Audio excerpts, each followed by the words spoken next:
Greetings of peace, my dear friends. Question and answer number 13, taken from the book titled Youth Catechism of the Catholic Church. Question: can the Church err in questions about faith? Answer: the faithful as a whole cannot err in faith because Jesus promised His disciples that He would send them the Spirit of truth. John 14, verse 17.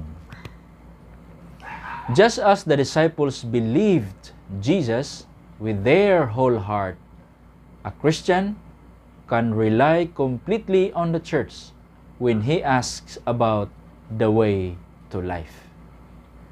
Since Jesus Christ Himself gave His apostles the commission to teach, the Church has a teaching authority, the magisterium, and must not remain silent.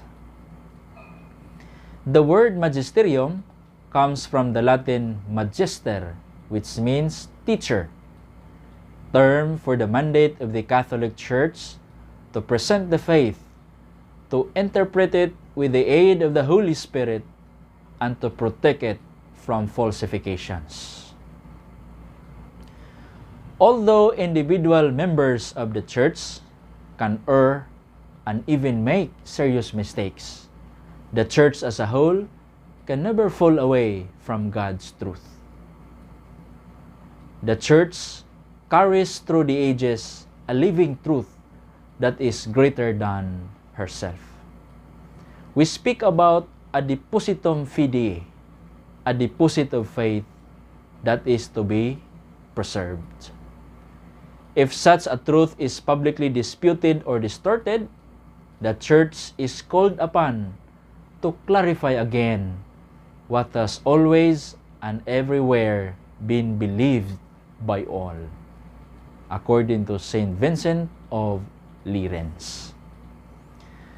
Thus, Saint Paul in his first letter to the Corinthians, chapter 11, verse 23 said, "For I received from the Lord what I also delivered to you."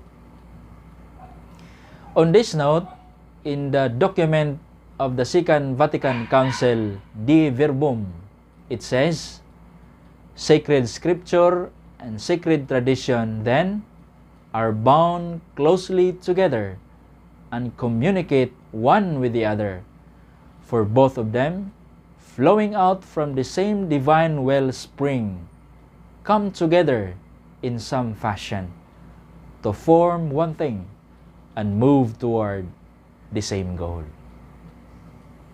God bless you.